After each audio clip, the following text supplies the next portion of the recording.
చిన్ని గుడికి వెళ్ళి దేవుడికి దండం పెట్టుకుంటూ ఇలా అనుకుంటూ ఉంటుంది.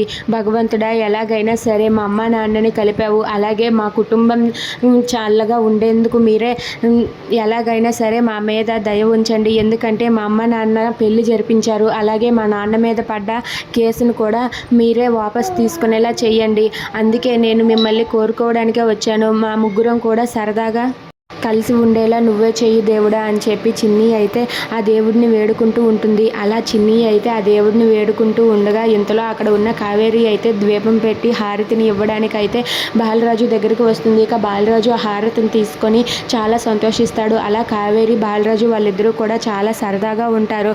ఇక బాలరాజు అయితే కావేరిని దగ్గరకు తీసుకొని కావేరికి ముద్దు పెడతాడు. దాంతో అక్కడ ఉన్న కావేరి అయితే చాలా సంతోషిస్తుంది. ఇక చిన్ని వచ్చిన తర్వాత చిన్నిని ఎత్తుకొని అయితే తిప్పుతూ ఉంటాడు. అది చూసి అక్కడ ఉన్న చిన్ని అలాగే కావేరి వాళ్ళిద్దరూ కూడా చాలా సంతోషిస్తారు. ఇంతలో దేవ అయితే బాలరాజు కావేరి మళ్ళీ పెళ్లి చేసుకున్నారని తెలిసి చాలా కోపంతో రగిలిపోతూ ఉంటాడు. ఎలాగైనా సరే ఆ బాలరాజుని చంపేయాలి అని చెప్పి అక్కడ ఉన్న దేవ ప్లాన్ చేస్తూ ఉంటాడు. ఇక నాగవల్లి అయితే ఈసారి బాలరాజు లోపలికి వెళ్ళేటప్పుడు మనం వాళ్ళ ఫ్యామిలీని చంపేయాలి బావా అని చెప్పి అంటుంది. అలా బాలరాజు అయితే తన కూతుర్ని ఎత్తుకొని సరదాగా టైం స్పెండ్ చేస్తూ ఉంటాడు.